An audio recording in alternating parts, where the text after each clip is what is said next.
As you would have followed, Foreign Minister Bilawal Bhutto Zardari is on an official 2-day visit to Germany on the invitation of the German Foreign Minister. The visit is an important opportunity to strengthen bilateral cooperation and exchange of views on issues ranging from the climate-induced floods in Pakistan to regional and global situation. We will keep sharing further details as the visit progresses.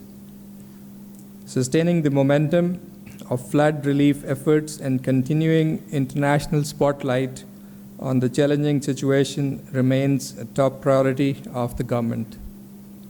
UN revised flash appeal to the tune of $816 million was launched in Geneva earlier this week. The revised appeal upscales the floods response by $656 million from the initial appeal of $160 million.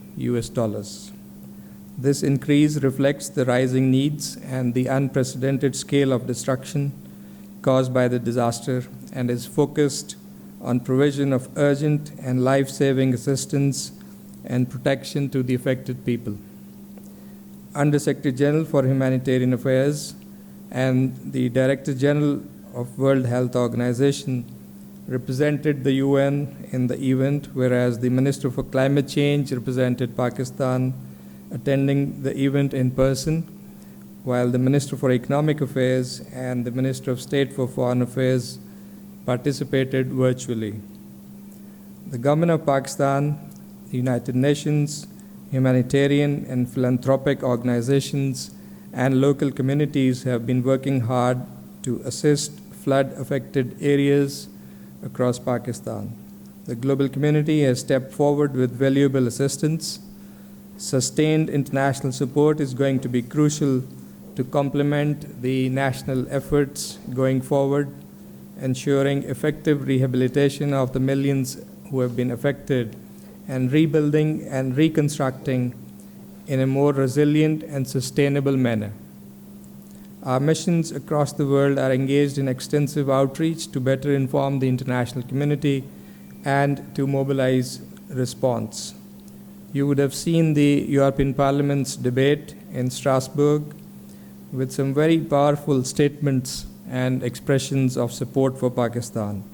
Let me also inform you that later today in New York, the UN General Assembly will adopt a resolution which was introduced by Pakistan, and it has been co-sponsored by over 130 countries. This resolution expresses strong solidarity and support for the government and people of Pakistan in the wake of the devastating floods. So this is going to happen today. There was a flurry of diplomatic engagements during the course of the week. On 4th October, the European Commissioner for Crisis Management called on the Prime Minister. The European Union, as you would have noticed, has committed further 30 million euros in humanitarian aid for the flood affectees. The same day, the Deputy Leader of British Labour Party, accompanied by Lord Wajid Khan, member of House of Lords, called on the Prime Minister. The visiting delegation assured the Prime Minister of their continued cooperation to garner support for the flood-affected populations. Turkish Red Crescent Goodwill Ambassador and the Turkish Ambassador to Pakistan also called on the Prime Minister the same day. Yesterday, the Secretary General of Muslim World League called on the Prime Minister. The Prime Minister appreciated the efforts for Muslim unity, highlighting important causes such as Kashmir and Palestine, and spreading the message of peace, tolerance, and interfaith harmony. He also appreciated the support provided by Saudi Arabia to Pakistan in the aftermath of the floods. During the week, the Ambassador of China, His Excellency Nong Rong, U.S. Special Representative of Afghanistan, Mr. Thomas West, the European Commissioner for Crisis Management, and the Ambassador of Kuwait, His Excellency Nasser Al-Mutairi, called on the Minister of State and Arabani Kar. During these meetings, diverse areas of bilateral cooperation and global and regional issues of mutual interest came under discussion. The Pakistan-EU Joint Commission session was also held in Islamabad on 5th of October. Ladies and gentlemen, you must have seen our strong statement rejecting Indian External Affairs Minister's highly irresponsible remarks insinuating at Pakistan's so-called involvement in international terrorism. Pakistan's contribution to world peace, from successful counterterrorism operations to our role in the global fight against terrorism, is widely acknowledged by the international community. In stark contrast, nowhere is state terrorism more evident than in Indian illegally occupied Jammu and Kashmir, where over 900,000 Indian occupation forces continue to terrorize, torture, and torment innocent Kashmiris with impunity.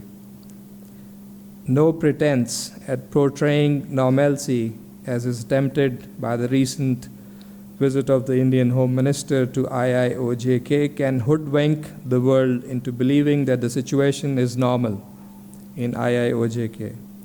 The visit means nothing for the oppressed and subjugated Kashmiris. It is a mere smokescreen aimed at diverting international attention from the grave human rights violations being perpetrated by the Indian occupation forces in IIOJK.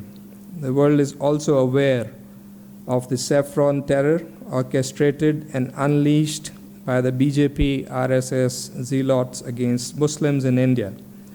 Most recent harrowing example is the public floggings meted out to Muslim men in Gujarat for allegedly disturbing the Hindu religious festival of Navratri.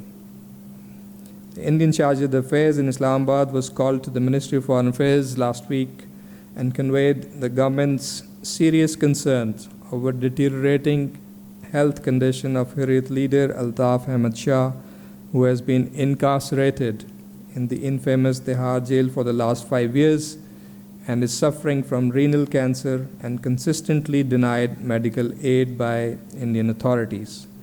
We also remain deeply concerned over the deteriorating health and continued incarceration of Kashmiri political prisoners, including Hurriyat leaders like Yasin Malik, who are languishing in different jails of India and in IIOJK. Meanwhile, Umar Farooq remains under house arrest and is continuously denied access to go to the Jamia Masjid to deliver the Friday sermon. Worryingly, IIOJK continues to be strangled economically, facing the brunt of Indian occupation forces' economic terrorism. While the region has a stark unemployment rate, its farmers are faced with prolonged and forced road blockades by the occupation forces, exposing them to risks of the produce going rotten. This is a deliberate attempt to destroy the region's economy. Reprehensibly, in the past 1 week, Indian forces have blatantly carried out a series of extrajudicial murders with impunity. 8 innocent Kashmiris were mercilessly martyred by Indian occupation forces in Baramulla, Shopian, and Pulwama. Since its unilateral and illegal actions of 5th August 2019, Indian occupation forces have martyred more than 678 Kashmiris, including at least 158 this year. Pakistan reiterates its call for the investigation of extrajudicial killings in IIOJK by a commission of inquiry, as recommended by the Office of the United Nations High Commissioner for Human Rights in its Kashmir reports of 2018 and 2019.